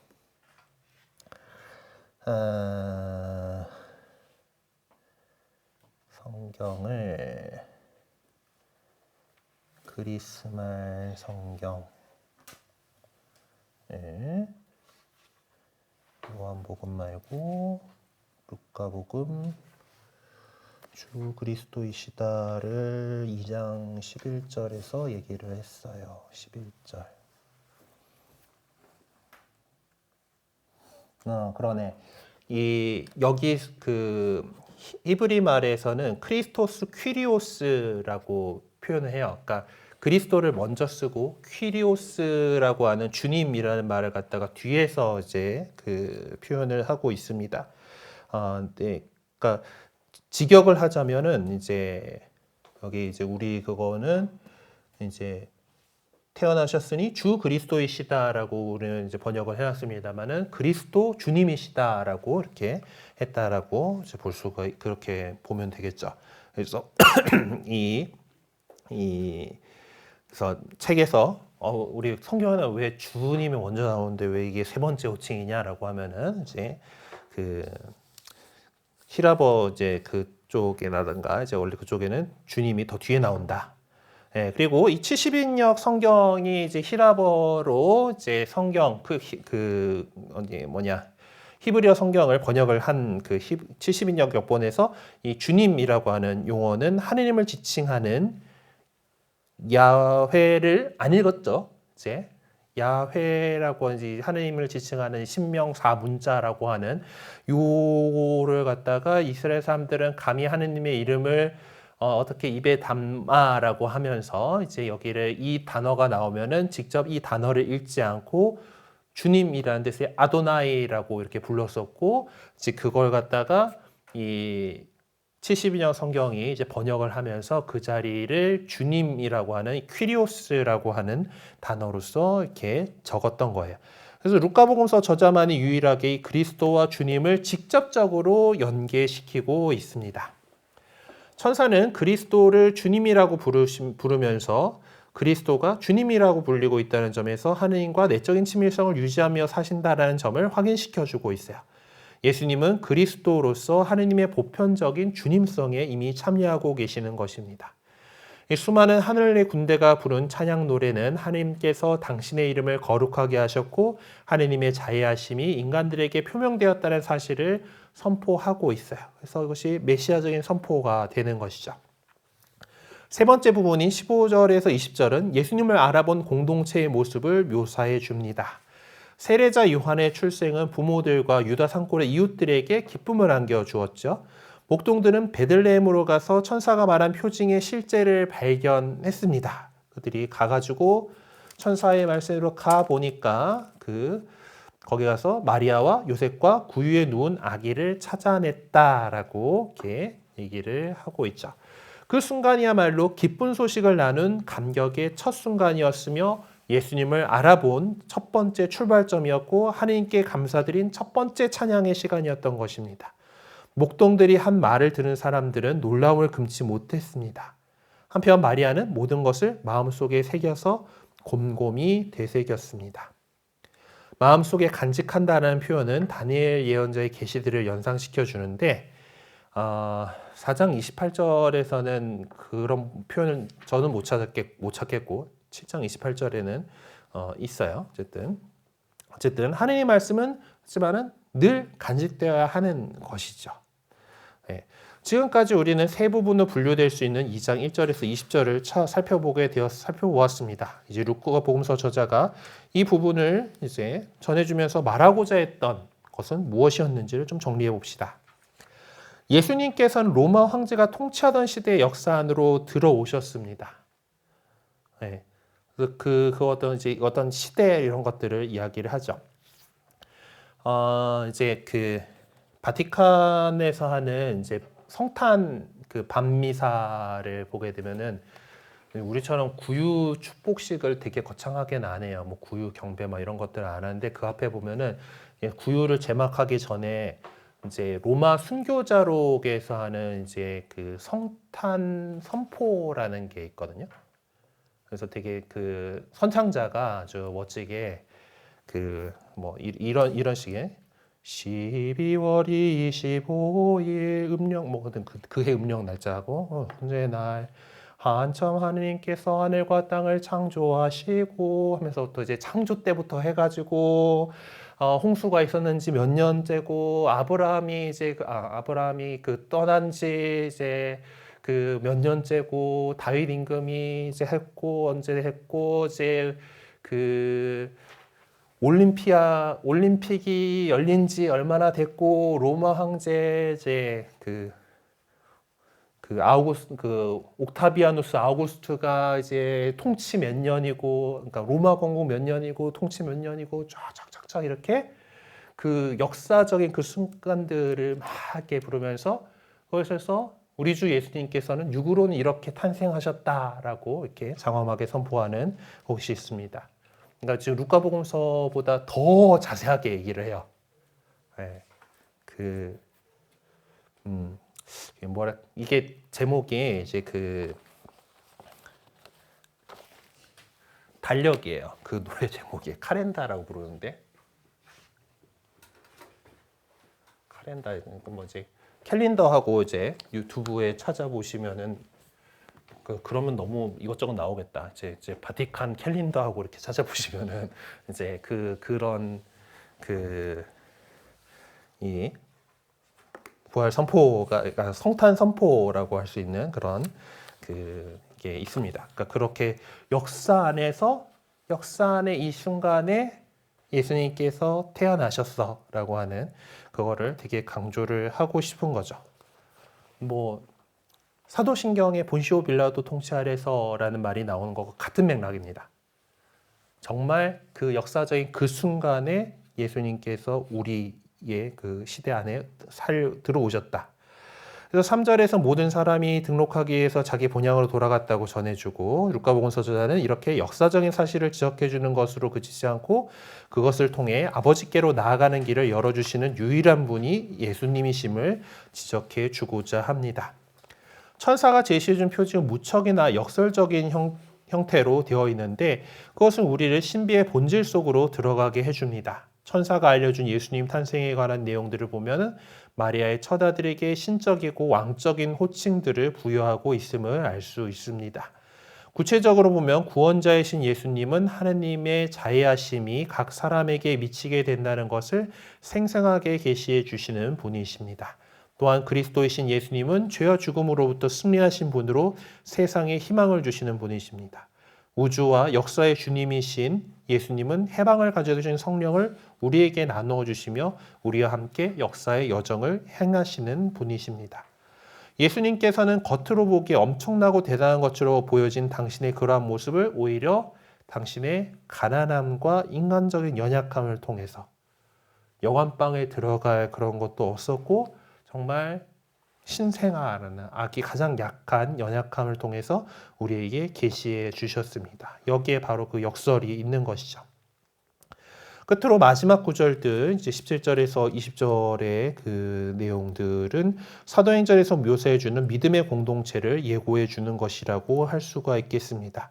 우리는 사도행전을 통해서 믿음의 공동체 안에서 공동체적인 나눔이 자발적으로 이루어졌고 사도들과 선교사들은 예수님의 부활을 당당하게 증언하며 승하고 있었음을 알 수가 있습니다. 초대교회 공동체는 그렇게 하느님을 참미 찬양하면서 살아가는 공동체였다라고 사도행전은 생생하게 전해주고 있습니다. 결론적으로 목자들은 천사가 자기에게 말한 대로 듣고 본 모든 것에 대해서 하느님을 찬양하고 찬미하며 돌아갔다라고 마지막 구절이 이렇게 얘기를 해주고 있는데 그 예수님 탄생의 의미가 이미 분명하게 드러났음을 알려주고 있습니다. 자, 그리고 그 다음에는 이제 예수님의 좀 더 이제 나자렛에서의 생활, 이제 예수님의 파스카라고 표현을 하고 있는데요. 어린아이와 종의 모습을 이제 살펴보는 39절에서 52절입니다. 이 에피소드는 예언으로서의 가치를 지니고 있어요. 그래서 우리의 시선을 미래로 향하게 합니다. 2장 49절에 나오는 예수님께서 하신 첫 번째 말씀, 그러니까 예수님께서 발언하신 내용이 이 따옴표로 이렇게 해가지고 직접 인용으로 되어 있는 첫 번째 말씀이지요. 네. 왜 저를 찾으셨습니까? 네. 부모 입장에서는 아주 천불 날 것 같은 이제 그런 말씀, 이제 그것이 이제 이제 여태까지 살펴보았던 어린아이 구세주의 그 신비에 대해서 거기서 어렴풋하게 예언된 모든 것 위에 새로운 빛을 우리에게 던져줍니다. 동시에 그 말씀은 계속해서 복음서를 읽어 나가도록 촉구합니다. 예수님의 이 첫 번째 말씀은 그분이 어떤 방식으로 인간 역사 안에 동참하시는가에 대해서 알려주는 것입니다. 예수님께서는 당신이 인간 역사 그 안에 깊이 동참하시고 당신은 완전히 아버지께 종속되어 있다는 것을 드러내시면서 우리를 당신 인간성의 신비 한가운데로 인도해 가고 계시지만 사람들은 아직 그 신비를 이해하고 있지 못했습니다. 마리아도 그렇죠? 알아듣지 못했다라고 이제 얘기를 하는 거죠. 2장 39에서 52절에서는 아기 예수님을 성전에 봉헌함으로써 예수님의 부모들이 실천한 주님의 법을 상기시켜 줍니다. 그러고 나서 나자렛에서 돌아온 사실을 성전에 봉헌한 이야기는 그거 앞일 텐데요. 그렇죠? 성전에서 봉헌한 얘기는 22절에서부터 38절, 39절 이렇게 38절까지로 봐야겠죠. 네. 아기 예수님을 성전에 봉헌함으로써 예수님 주님의 법을 상기시켜 줍니다. 그리고 나서 바로 즉시 예수님께서 나자렛으로 돌아온 사실을 전해주는데 나자렛은 이제 예수님께서 성장하시게 될 장소였습니다. 그래서 이제 루카복음서 저자는 돌아가다라는 주제와 성장에 관한 내용을 반복해주면서 이 단락을 끝맺음하고 있어요. 그러니까 예루살렘에 왔다가 그 사건이 일어난 다음에 다시 나자렛으로 내려가 그래서 키가 자랐고 총에도 더하여갔다라고 하는 그런 것으로 이 단락을 끝맺고 있습니다. 루카복음서 저자는 세례자 요한과 예수님의 어린 시절에 관해서는 비교적 상세하게 전해주지만은 또 내용을 보면 약간 다른 모습을 확인해 볼 수가 있습니다. 그렇게 이제 커가는 것들이 있죠. 세례자 요한은 자라면서 정신도 굳세어지고 이스라엘 백성 앞에 나타날 때까지 광야에서 살았지만은 아기 예수님에 대해서는 자라면서 튼튼해지고 지혜가 충만해졌으며 하느님의 총애를 받으셨다라고 표현을 하고 있어요. 그리고 우리는 예수님께를 성전에서 외쳐진 이야기 안에서 그분의 지혜와 총애가 바로 보여지는 현현되는 것을 보게 됩니다. 그 이야기는 율법을 준수하는 예수님의 행위로부터 시작됩니다. 그리고 부모님께 순종하는 모습으로 종결됩니다. 이 이야기는 예수님께서 부모님께 순종하신 것이 유다인이라면 누구나 예외 없이 부모님께 대해서 가져야 했던 존경심과 경외심의 그 이상의 의미를 내포하고 있음을 암시해 준다라고 할 수 있겠습니다. 이 이야기는 종교적 삶의 중심이었던 성전과 이스라엘 백성 공동체에 대한 전망을 넓혀주게 되죠. 예수님께서는 12살이 되었을 때 그 공동체로 나아가셨습니다. 그리고 예수님은 지혜가 충만하셨어요. 예수님께서는 아들로서 조건 없이 순종하며 사심으로써 순종의 신비를 밝혀주셨습니다. 사실 유다인 어린아이는 일반적으로 13살이 되면 미츠바라고 하는 이제 계명의 아들이 된다라고 하고 있고 이제 그때부터는 율법이 명하는 특별히 순례 축제에 관계되는 계명들을 지켜야만 했습니다. 그러니까 어떤 성인식인 거죠. 이제 근데 예수님 당시에는 파스카 축제를 지내기 위해서 1년에 단 한 번만 예루살렘에 올라가는 경우도 적지 않았습니다. 이렇게 본다면 예수님께서 12살이 예루살렘에 올라가신 것이 율법을 지키기 위한 의무적인 순례는 아니었습니다. 그러니까 아직 그걸 지켜야 될 나이는 안 됐던 거죠. 네. 루카복음서 저자가 전해준 이 이야기를 통해서 보면 예수님께서는 율법에서 명한 나이가 되기도 전에 예루살렘 성전을 순례차 올라가신 것이죠. 그러므로 예수님께서 성전에 올라가신 것은 그분의 어떤 자유로운 행위였던 것입니다. 루카복음서 저자는 성전을 하느님의 아드님께서 현현되는 장소로 언급을 하고 있는데 그에 비하면 하느님의 이 성전은 하느님의 구원이 뚜렷하게 가시적으로 드러나는 곳이어야만 했습니다. 복음이 시작된 곳이 바로 그곳이었죠. 루카복음서는 성전에서 시작을 합니다. 그리고 시메온이 그토록 기다려왔던 구원을 인식하게 된 것도 성전이었어요. 그리고 하지만 루카복음서 저자는 이 이야기를 통해서 성전이 지니고 있었던 하느님의 거처로서의 의미를 하느님의 생활한 현존이라는 의미로 발전시켰습니다. 이 점은 제 아버지의 집에라는 표현을 통해서 드러납니다. 그러므로 제 아버지의 집이라는 표현은 성전에 초점을 맞추고 살았던 이스라엘 공동체에게는 하느님께서 그들의 모든 삶을 지배하고 계시다는 것을 상기시켜주는 것이지만 거기서 한 걸음 더 나아가 예수님의 순종이야말로 그분이 진정한 성전임을 계시해 주는 것이기도 합니다. 복음서 저자는 예수님께서 지혜가 충만하셨다고 하시는 점을 지적을 해주고 있어요. 47절에 보면 성령 지식이 출중했던 율법교사들에게 질문을 했던 소년 예수님이 오히려 그들의 질문에 답변을 해주는 스승과 같은 존재로 바뀌었음을 알 수 있습니다. 자, 그렇다면 율법교사들이 경탄을 금치 못했던 예수님의 지혜란 무엇을 말하는 것이겠습니까? 이 본문에서 관심을 보이고 있는 것은 성령의 역사심으로 잉태되신 분으로서 아버지에 대해 말씀하고 계시는 아들의 지혜와 하느님의 아드님의 자격으로 베푸시는 그분의 가르침입니다. 역시 저자직강이 제일 좋은 거예요. 그래서 이 점은 매우 중요합니다. 루카복음서 저자는 자기의 저서를 통해 예수님을 하느님 은총의 말씀으로 규정하여서 전해줍니다.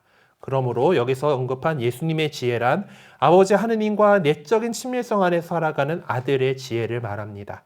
루카복음서에서 볼 때 예수님께서 운명하시면서 마지막으로 하신 말씀 역시 아버지를 온전히 신뢰하시는 말씀이었습니다. 아버지, 제 영을 아버지 손에 맡깁니다.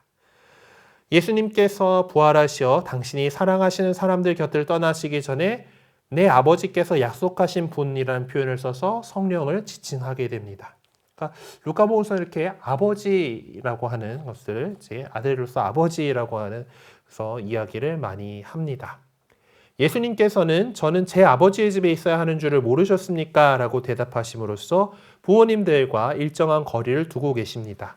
시메온이 예언의 빛이었으며 동시에 어둠이었듯이 예수님께서 아버지 하느님과 친교하시는 것 자체도 고통의 측면을 내포하고 있습니다. 아들이 아버지에 대한 충실성이 최고 절정에 달하는 순간, 즉 예수님께서 운명하시어 당신의 영혼을 아버지께 맡기시는 순간은 어둠이 될 것입니다.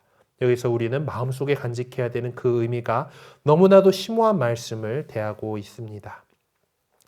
이 본문에서 언급하고 있는 파스카 축제는 사실상 예수님께서 성취하실 최종적인 해방을 예표해 주는 것인데 그 파스카 축제는 여인들과 제자들이 주님이신 예수님의 시신을 발견하지 못함으로써 그분께서는 아버지 집에 계시는 것이 당연하다라는 명백한 사실을 인정해야만 하게 될 그런 날을 의미합니다.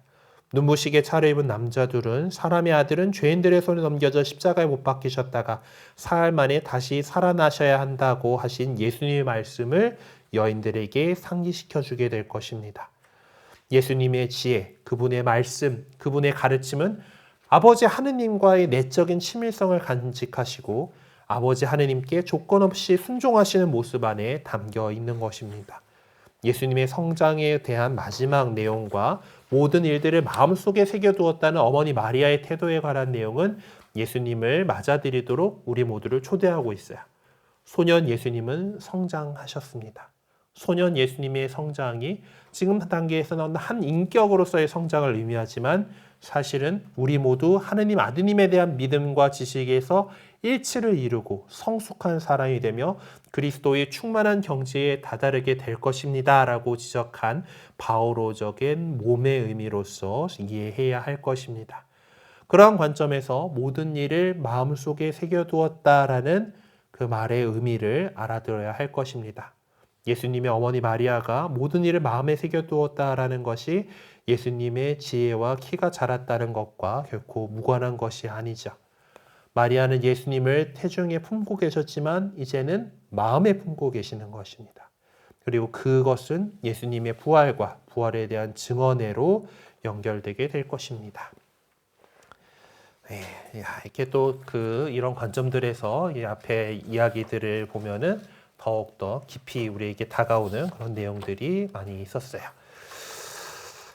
네, 그래도 5분만 넘기고 잘 이렇게 끝내게 됐네요. 네. 그래요. 하여튼 오늘부터는 이제 조별로 나눔 시작하시죠?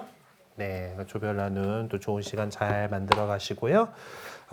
또 이제 부활 8일 축제를 어제 끝내긴 했습니다만은 부활 시기를 이 파스카의 기쁨을 계속해서 살아가는 그런 시간입니다.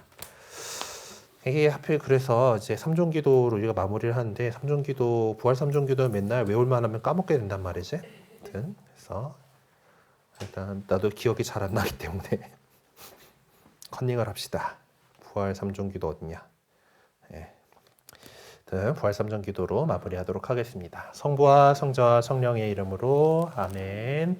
하늘의 모님 기뻐하소서 할렐루야. 중에 모시던 아드님께서 할렐루야. 말씀하신 대로 부활하셨나이다 할렐루야. 위하여 하나님께 빌어주소서 할렐루야.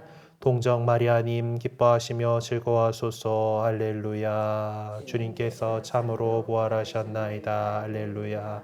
기도합시다. 하느님 성자 우리 주 예수 그리스도의 부활로 온 세상을 기쁘게 하셨으니 성자의 어머니 동정 마리아의 도움으로 영생의 즐거움을 얻게 하소서. 우리 주 그리스도를 통하여 비나이다.